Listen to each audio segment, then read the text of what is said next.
All right. Hey, everyone. Welcome to the Tory Burch Foundation webinar on building your website like the pros. I'm Gabrielle Raymond McGee, the Chief Operating Officer of the Tory Burch Foundation. And today I'm here with the brilliant and creative Regine Gilbert.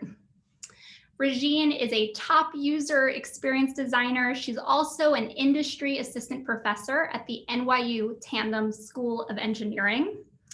She's also the author of the book, Inclusive Design for a Digital World, which focuses on designing with accessibility in mind. So make sure you get your copy of that book, whether it be Amazon or wherever you get your books, because it's an excellent read. And one of the things that I love most about Regine is her impact. She's on a mission, a very clear mission, to make the world more accessible through digital. So she does that by thinking of the user from the beginning to the end, and she's going to teach us more about that today. So Regine, welcome. Thank you so much for being here. Thank you, Gabrielle. Hello, everyone. I'm really, really happy to be here. I can't say how excited I am to get to talk to entrepreneurs. I've been an entrepreneur myself. I had my own consulting business for 3 years. And so I'm going to be sharing with you a little bit about user experience, what it is, as well as giving you some tips and showing you some examples of what's out there in the world. So I am going to go ahead and share my screen. Regine, before you get started, I just have a few quick announcements. So first of all, you all have heard it from Regine herself. She's been in your shoes. She ran her own consulting business. So what I love is Regine has that perspective that it's not always easy to run your own business. And so she's going to walk us through all of her hacks of how to push through those challenges and also design the very best site for your customer. I know everyone's going to have so many questions, so feel free to type your questions in the Q&A box below. I hope everyone can see that easily, and I'll monitor those questions towards the end. We're going to try to get to as many as possible. I see we have our announcement screen to snap your photo of yourself on the webinar today. Tag us at Tory Burch Foundation for a chance to be featured on our Instagram, and let us know your location. Where are you tuning in from? We've seen people all around the world, and we love seeing that. And before Regine dives in, I just want to have a special call out. Regine is going to use a very special feature today through Google Slides. And that feature provides automatic captions to display her words and my words in real time. And we thought this was such an important feature to call out because it allows more people to be part of today's workshop. So we hope that this is a feature that you'll consider using in your future presentations. And now with that, Regine, over to you. Okay, thank you. So am I sharing the right screen? This is always the question during Zoom. Can everyone see my screen? We can, Regine. Okay, wonderful. Okay, so I am going to go back here. I'm turning on captions so that if you, maybe you're not paying exact attention, or maybe you're looking somewhere else, but I always like to provide captions when I can because it is helpful. So I'm happy to be here today, and we're going to talk about building a website like a pro. So here's an overview of what we're going to talk about. We're going to talk about 3 things. What is user experience or UX, 7 principles, and then we'll get into Q&A. So I think it's really important as a business owner or whoever you are is to really understand where you're coming from. Because we're not our customers. We may do some of the things our customers do, but we're not our customers.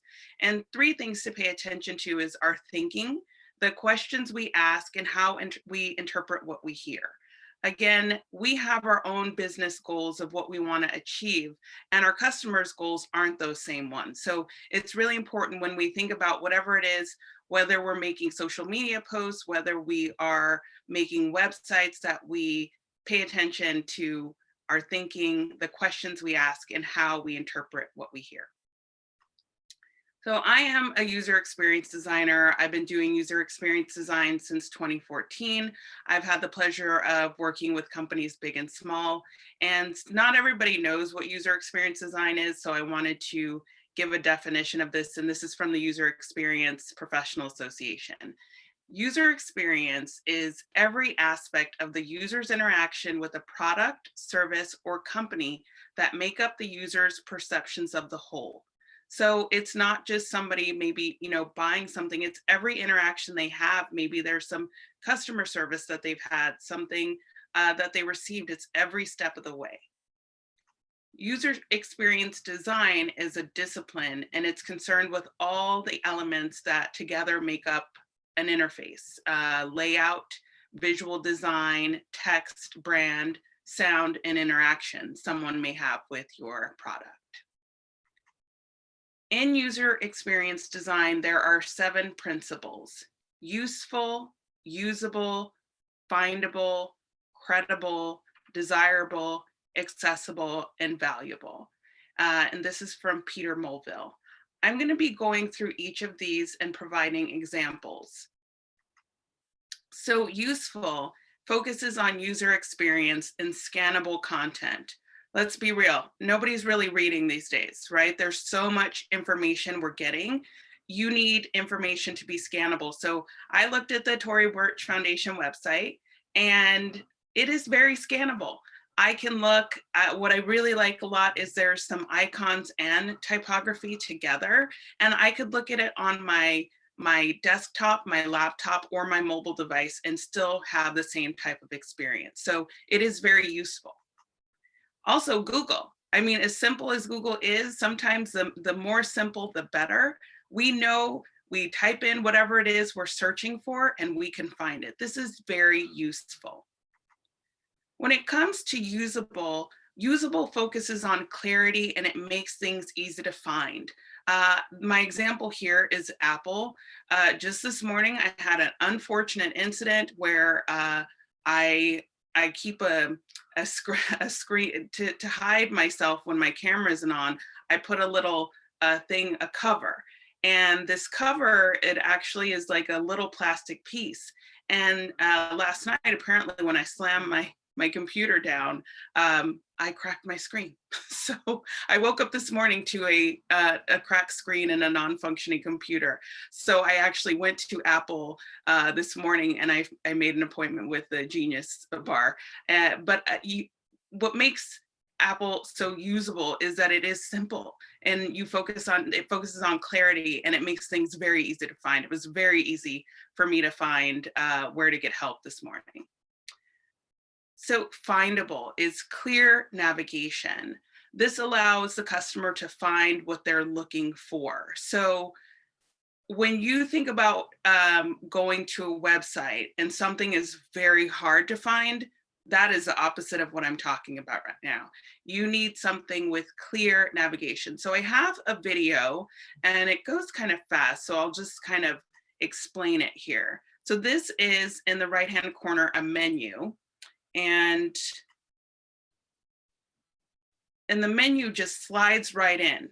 And I think it's actually quite beautiful. So there's the menu on the top, and I'll see if I could play this one more time. The menu is in the top right-hand corner. And when you click on that menu, it flies in from the side. And it's a quite simple menu, right? It shows the specific items here. So I'll play it one more time so everyone can see. It's really nice. I just think it's really beautifully done. You want to make sure also that you're showing your expertise, that you're creating a sense of trust, and that you have some credibility in what it is that your expertise in your business. And this is Roofheads. Roofheads is a real estate application. This is a newer company, and their tagline here is discover your next property seamlessly without an agent. Roofheads is the agent-free solution sellers and buyers have been waiting for. So they are using words to establish their credibility. So there are many ways that you can establish your credibility. Maybe you have some clever copy. Maybe you have some feedback from people that you could post on your site. There are different ways that you can go about showing your credibility. Desirable. You need to tell a story. So, you know, the one thing that I like to say, not only to, you know, my students, but just in general in life, the stories that we tell are so important. The stories that we tell about who we are as entrepreneurs, the stories that we tell about our business. If we're trying to get funding, we have to tell a story. And emotions are tied to our products and our services. So one company doing this really, really well is Nike.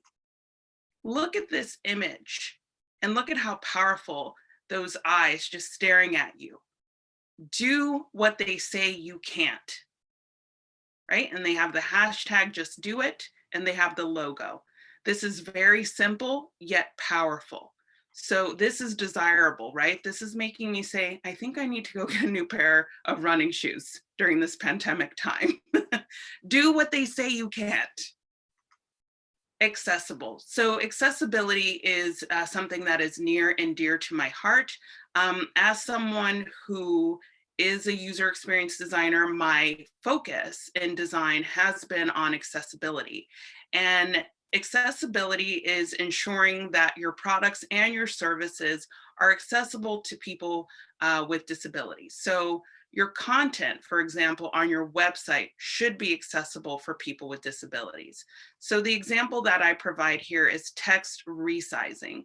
So if someone is zooming in, let's say someone has low vision, they should be able to zoom in to enlarge the text, and the text should not be overlapping. It should just get bigger without overlapping. Another thing I want you all to consider as small business owners with accessibility is that it is your responsibility to make sure that you have an accessible website because it's considered a public space. Now, I always say that you should check with your legal team or a lawyer when it comes to certain legalities with the websites. But I just this year was contacted by a small business in Brooklyn who said, we just got sued because our website wasn't accessible. And we had no idea we had to do that. And so this is something that a lot of small business owners don't know. When I was a small business owner and I'd go to different events, I would tell people, you know, I focus on accessibility, and they said, what is that? So this is something just in general I found that a lot of people don't know about, but I really highly recommend that you get to understand what is necessary when it comes to making your site accessible. And valuable, you want to show value from the start. You want to keep things simple. Now, I could say that Amazon is not simple for so many reasons. However, it is valuable, right? I don't know about many of you, but since we've had this pandemic happening, I frequent Amazon, and they show an epic deal of the day, which is showing me value, and they're showing what you can get right away, so you're not having to dig for it. So one of the questions that, you know, I get asked a lot is, where do I start? How do I even, you know, I don't know anything about technology. I don't know what, you know, there's lots of things we don't know. But what you do know is you want to have a business, you want it to be a success, and you want to get as many customers as you can get. So if you are having a website, or even if you're working on your social media, it all starts with the content. Why are people coming to visit in the first place, whether it be your social media or your website? What do your customers need?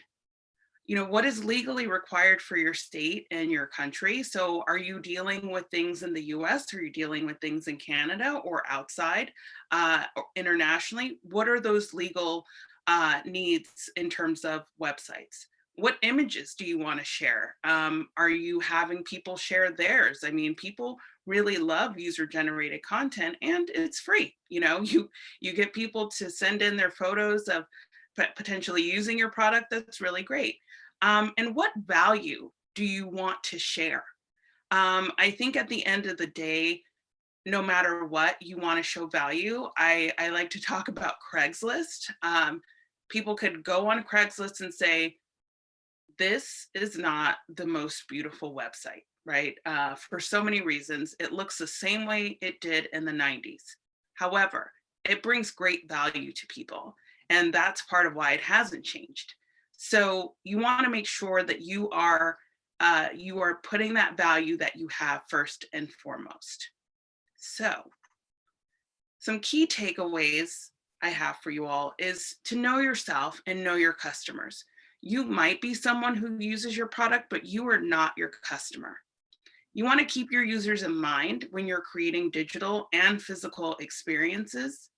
And remember the 7 principles of user experience, because this applies to whether you're doing a service or you have a web business, whatever it is. You want to keep things useful, usable, findable, credible, desirable, accessible, and valuable. And the first place you start, I believe, is with the content, because some of you may say, well, I don't know anything about building a website. What should I do? Where do I even begin? Do I hire someone? I say everyone can do it on their own. It's a bit of a learning curve, but if you can find the time and make the time or get someone to help you, go, do that. But start with the content first, because once you have that content, whether you're doing it on your own or you're going to be working with someone, you could have that content ready. Look for those templates in some sort of management system, and then put it in. Or if you are having someone else work on it, you say, here's all the content I want on my site. Here's all the images I want on my site. And I feel if you start that way, it's very helpful. When I was doing consulting and I had clients and I was working on their websites, I started with the content always. I thought about what the hierarchy of the page, how I wanted the layout to be before I even did any design. So I think starting with content is a great place to start. I have provided a list of some resources. It's not a big list, but of a few articles, and this is all related to user experience and entrepreneurship.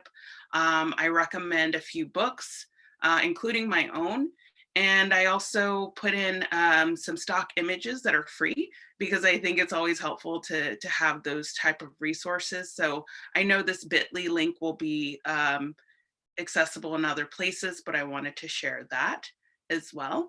And I think now we're going to open it up to Q&A.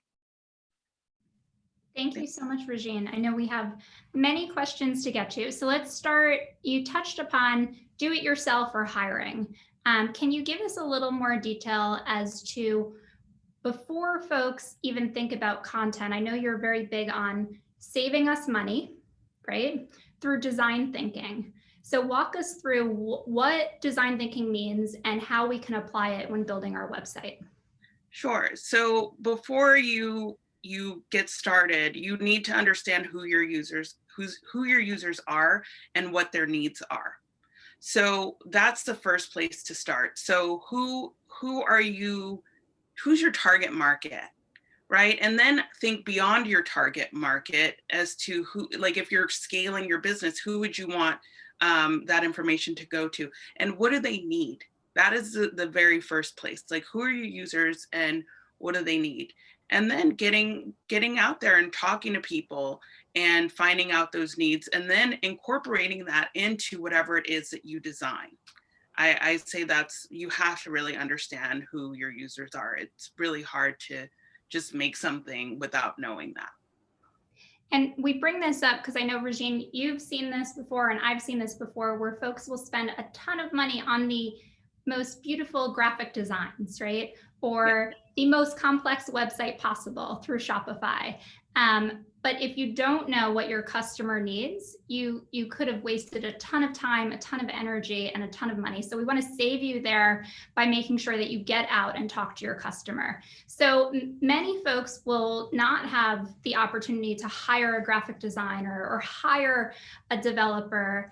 And what should someone know if they're using Shopify or Wix when having no experience at all? How do they even get started there? I mean, you have to do a little trial and error. I have a Squarespace account, and I've played with different templates and say, oh, I like this layout. I don't like this layout. I mean, the beauty of those things is that you can kind of play around a little bit. I have a friend who is a makeup artist and knows nothing about technology, didn't even own a computer for many years, and she was able to create her own website on Wix, and it's a really nice site. She got images because it's a lot of imagery of the makeup she does, and it's a great place to show potential clients her work. So sometimes you can make things as simple as possible. I have another friend who has her own consulting business, and she does have a website, but all it has on it is an email contact, because she said, I just don't have it in me to make a full website, but I have this website so that people can reach out to me. So you have to make things and you have to cater to what it is that you're capable of doing as well. I mean, you wear so many hats as an entrepreneur. You may not have the time or the resource. I used to be a project manager, and there's a triple constraint, right, of time, money, and resources. So it all depends, right? It depends for each of us. We're all different. And so you have to do what works for you.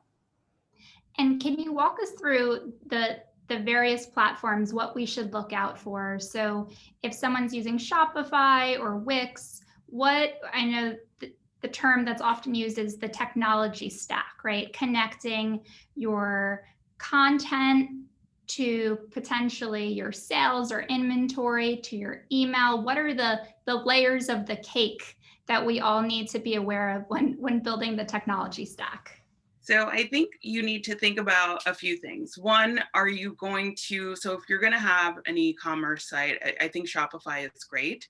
I think that you need to think about how you are going to allow your users to pay, how you're going to deal with refunds, how you're going to deal with returns. And you need to set those things up. So there's different things that you could have. And, my answer it's a classic design answer, is that it all depends, because it does. There are so many different factors for each and every person. So when it comes to e-commerce, you really do need to think about those details of what the user needs in terms of what are you going to do when something's out of stock? How are you letting people know when things are in? Are you doing email notifications for people? So these are all things that you can do within the platforms themselves to let people know.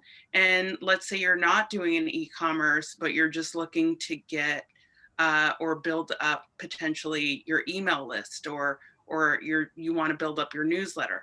I mean, again, it all depends. So I can't say specifically, but I'll see what other questions people have.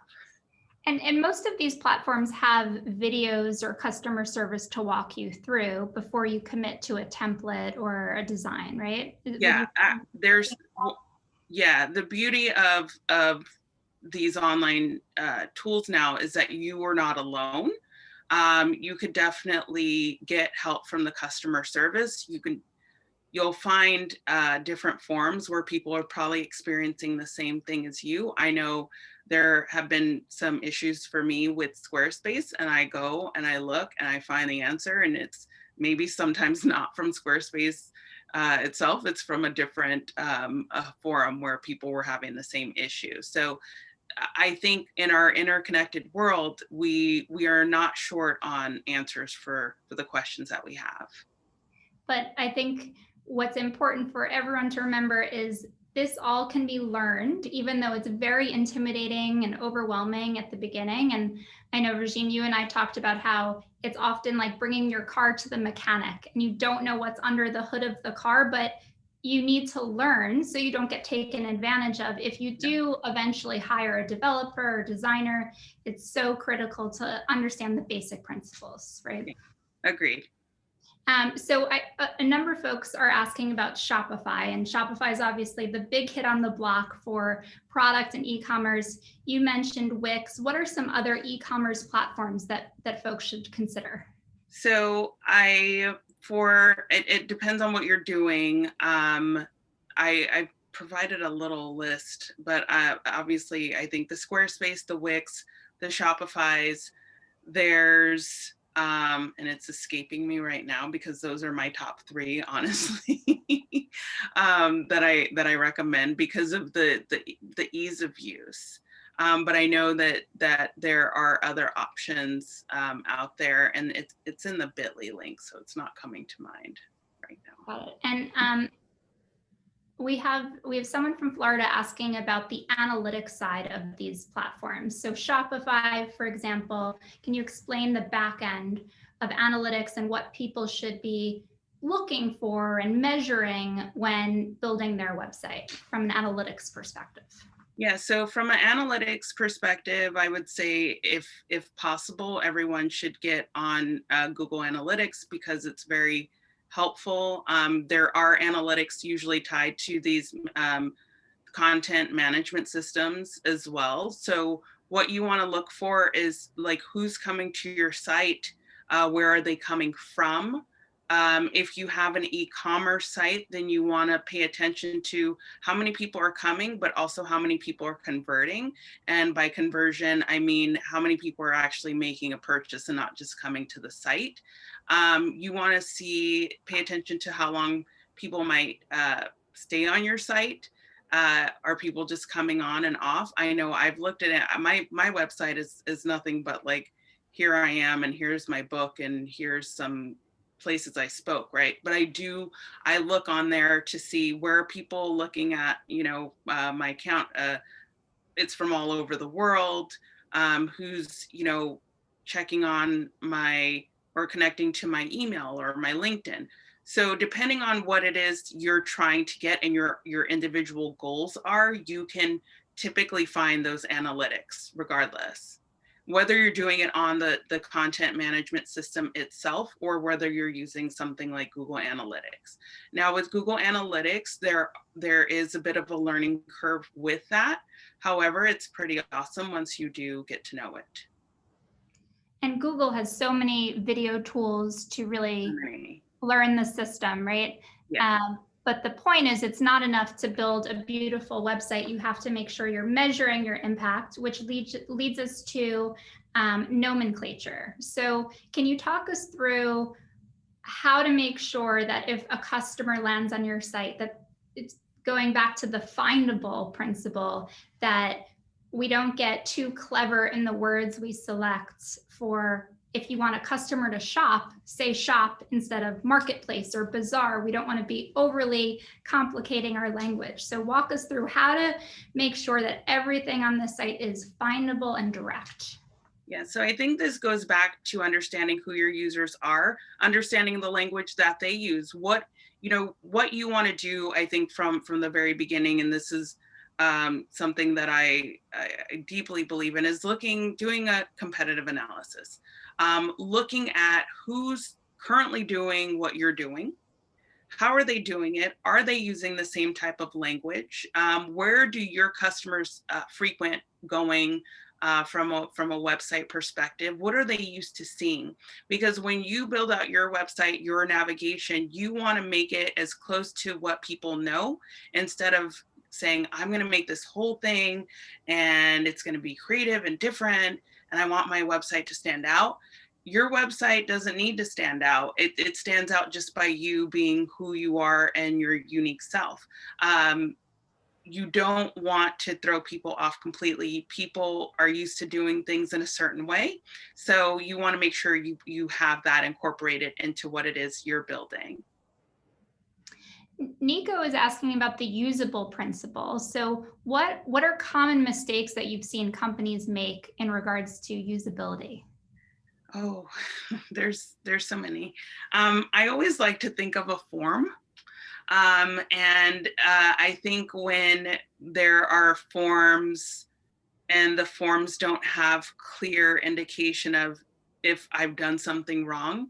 So something that is not useful is when a user makes an error and they don't know they've made an error or where that error has occurred, right? So there's a few things that you always want to do when you think about your user interacting with your product, your website, is that they always know where they are.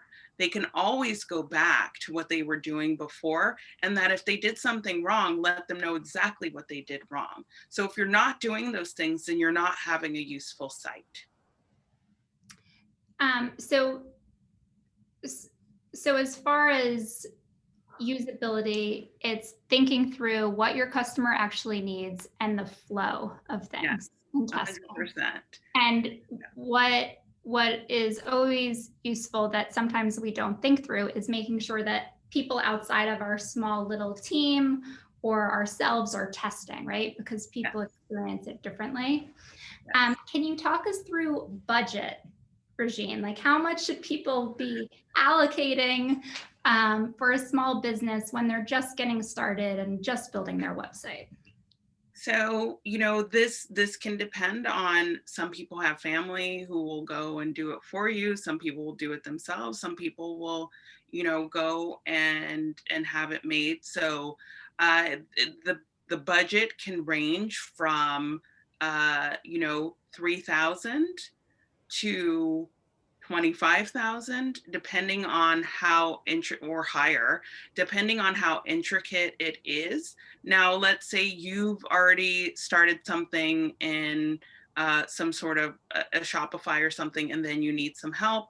The budget may be even less than 3,000 because you've practically completed the thing, but you need something else to do. So the budget can vary. Depending on what your needs are. And if you want something that is a little bit more custom built, then it'll probably end up costing you more. You just need to make sure whatever you do that you can maintain it, which is why I encourage people to use, especially if you're just starting out, to use a content management system like a Squarespace or whatever, because it's easier for you to maintain. And if you have somebody come and it's totally custom and you don't know how it works, when something breaks, you could be in trouble. And the one thing you don't want to do is cause any friction between the customer and what they want to achieve, which is ultimately using, your product. So you want to make sure whatever it is you do, there is a seamless transition for you from getting the site built to maintaining the site, because you do need to maintain the site. Even if it's on a quarterly basis, you'll want to make some sort of update so that when people return, it doesn't look the same always. So as far as dividing time, because time is also a precious commodity outside of money, Carolina is asking what your recommendations are as far as dividing time to build your website versus time to really build out your social. And if you have any tips to make social more commerce driven. Yeah, so one thing I was thinking about this when I was coming up with this presentation. When I had my business, I was busy, making websites for people. I was trying to do my own, marketing. I was trying to be sales and all these things. And my social media went to the side. And I ended up hiring somebody part-time who helped me with a content calendar for a 6-month period.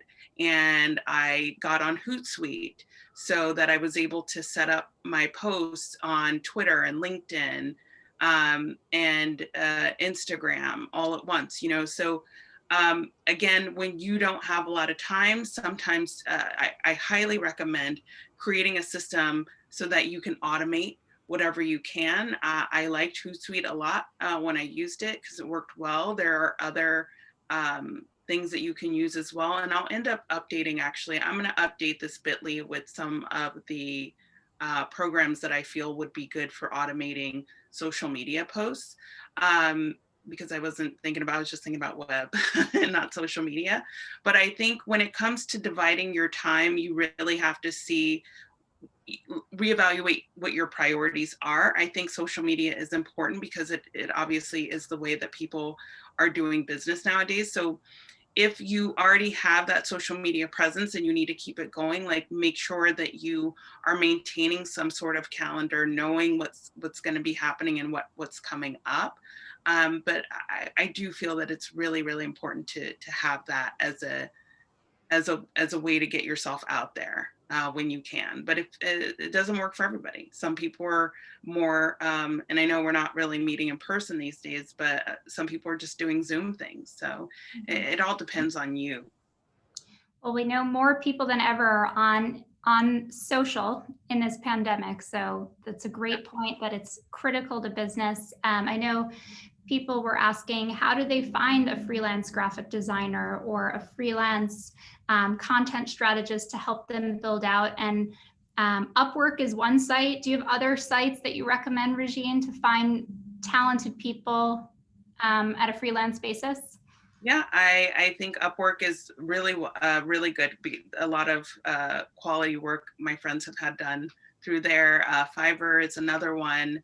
I think that also just putting it out there on Facebook, because there's lots of people who offer their services, as well as LinkedIn. So LinkedIn has a place where you can go and find different creatives. So I think that would work well. And Mitzi is asking about hiring. Can you explain the difference between a web designer versus a web programmer? And what's the value in both of these, or one, and how do you select? I don't know, honestly, what the difference between a web programmer and a web designer. What I would ask is, are they comfortable building things on, for desktop and mobile?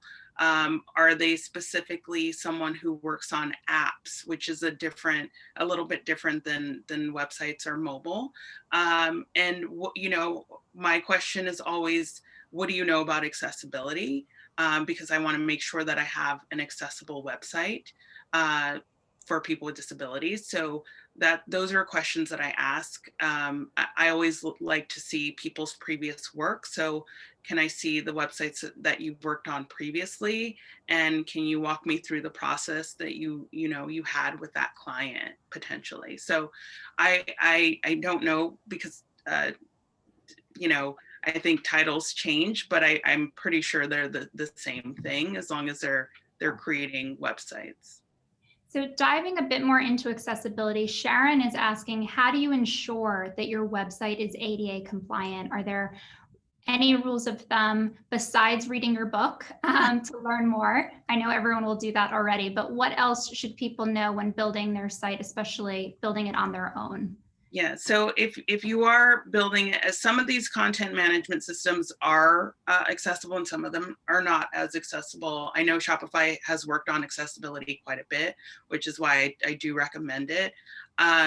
What you can do, one of the things that I do is, can I use only a keyboard to navigate your site? Because there are people who don't use a mouse. There are people who are blind and use a screen reader, and they only use a keyboard. So this is also like a test. If you have somebody building the website for you, say, hey, did you make sure that this website is made only using a keyboard? And another, like I showed you all, when you zoom in, you shouldn't have text that overlays. Any images that you have, those images should have like an alternative text to them.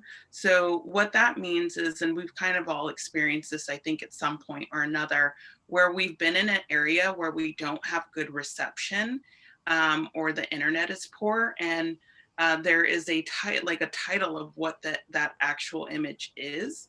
That's what alternative text is, and that's how people who use a screen reader will experience images on your site. So I think it's important to have that.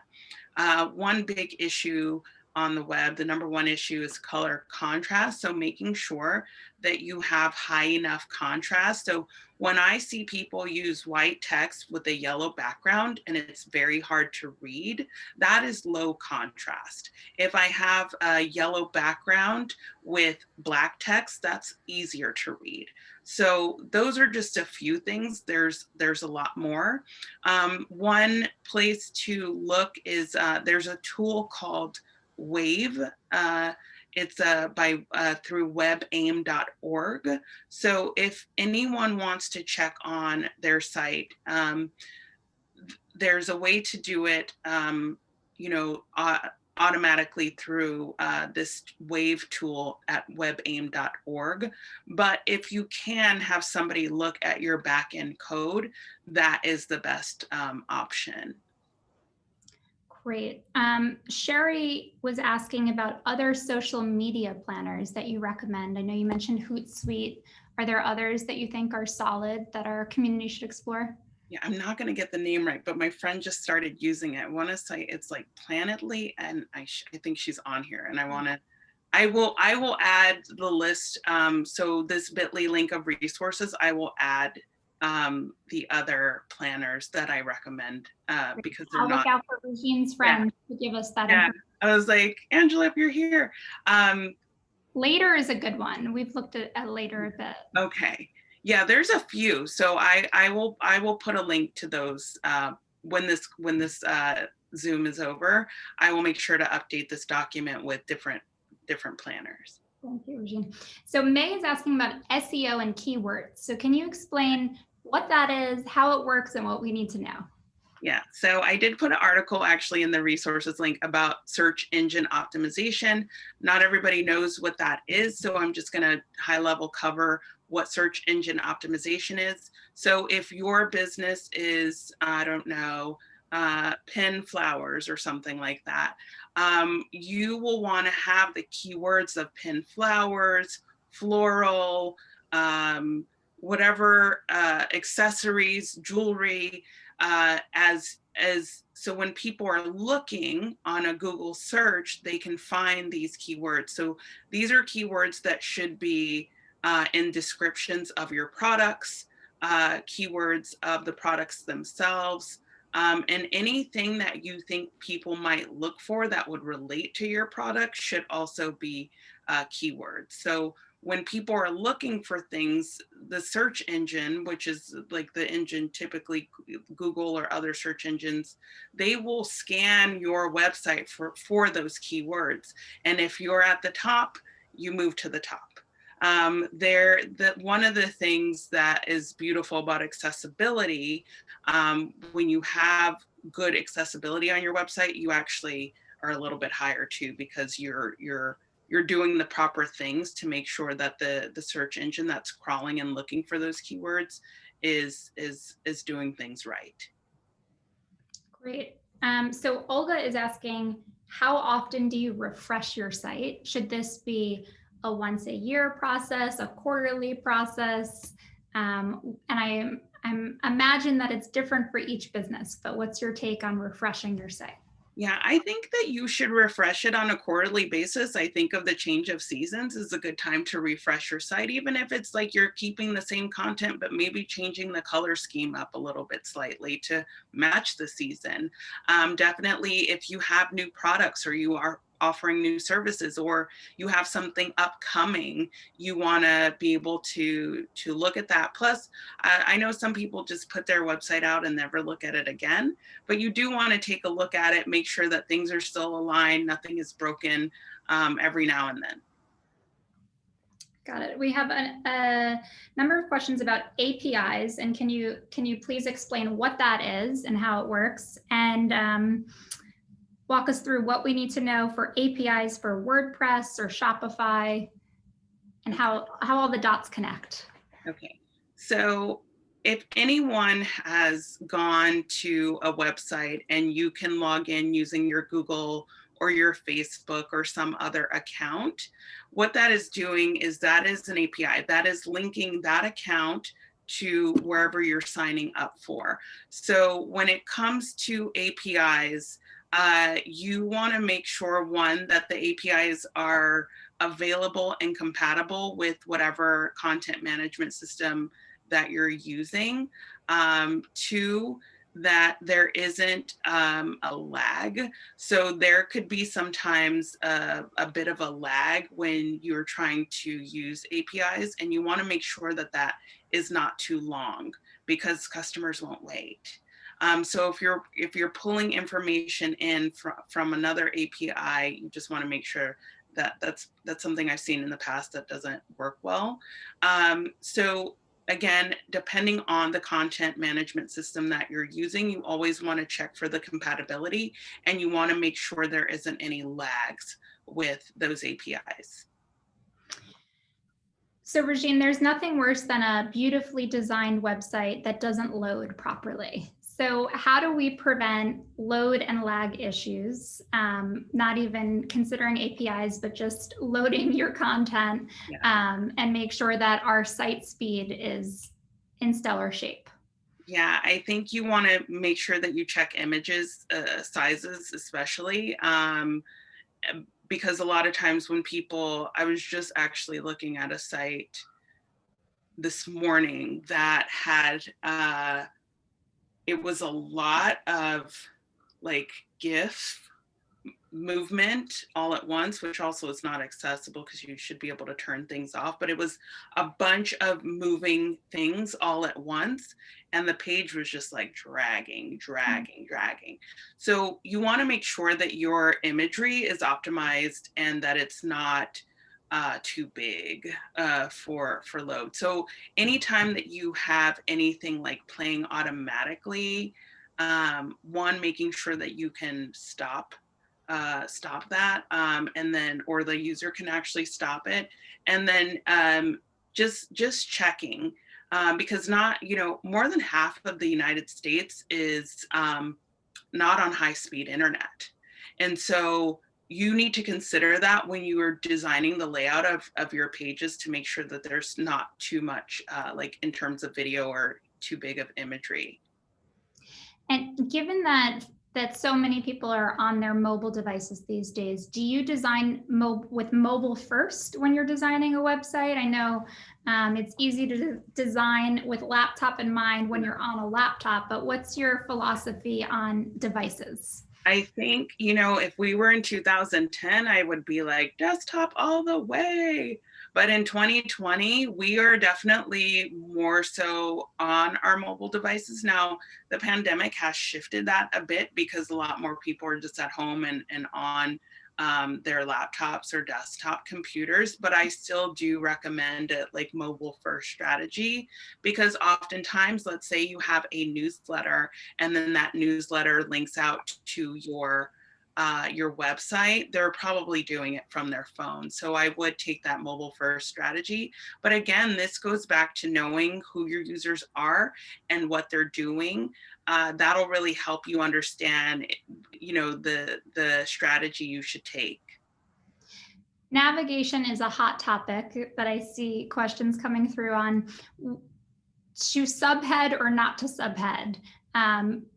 Do you keep the words as simple as possible and have drop downs and more drop downs, or what should we know about drop downs and sticky navigation, hamburger, the whole, explain everything from a navigation perspective? Okay, so from a navigation perspective, this is a field of design called information architecture.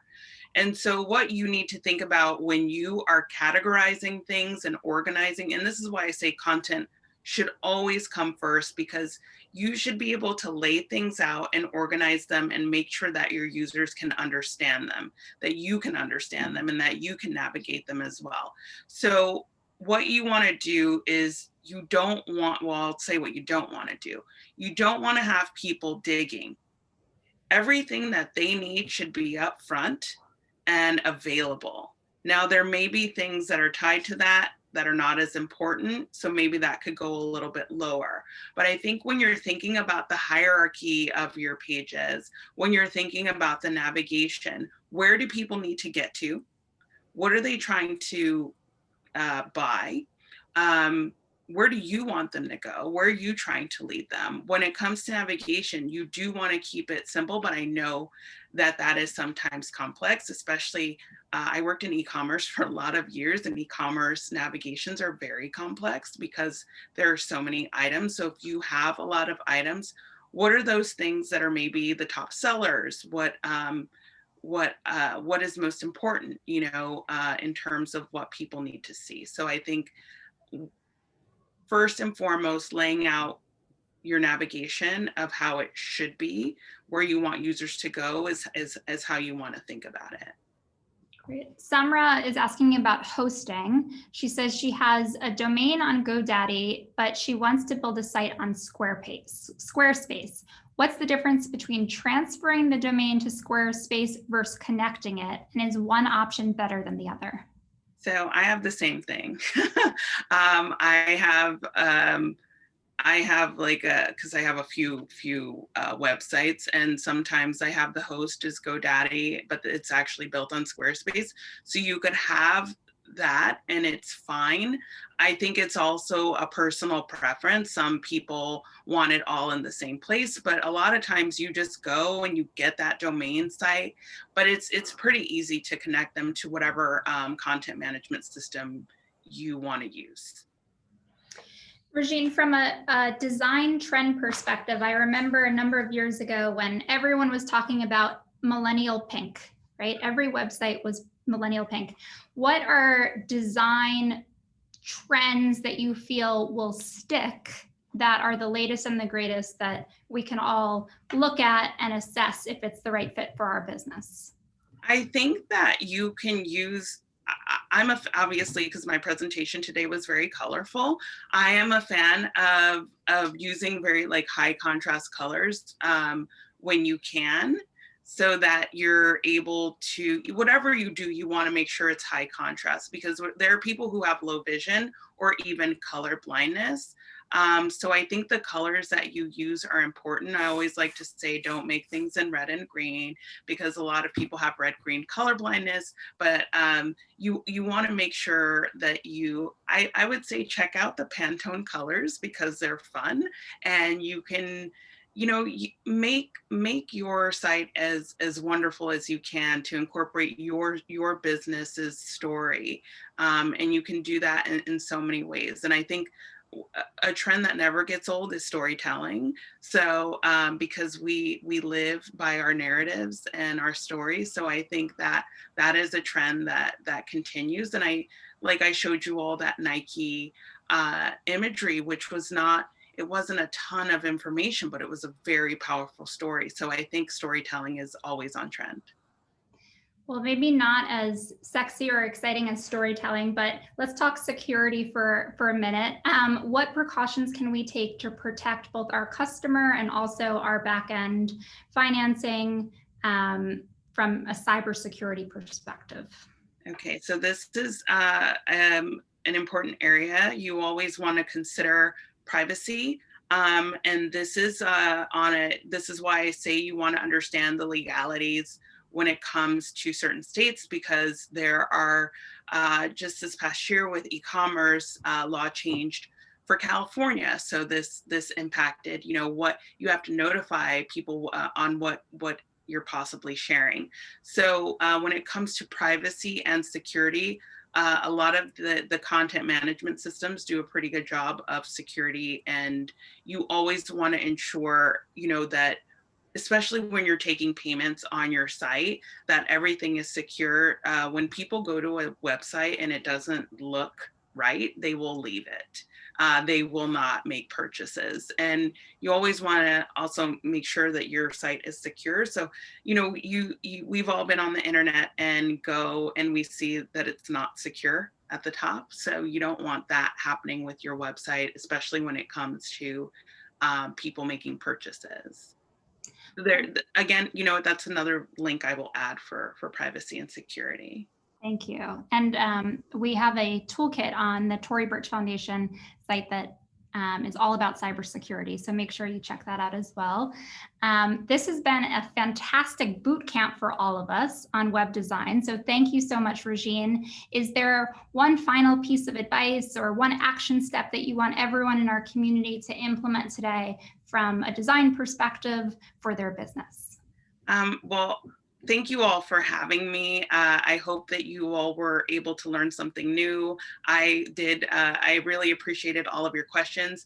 And my biggest thing is, make sure whatever it is that you're doing, you're making it for your users. User experience is what business is all about, right? Without your customers, you won't be in business. So make sure that you understand them, that you're providing them with value, and that you are making things accessible and available for them.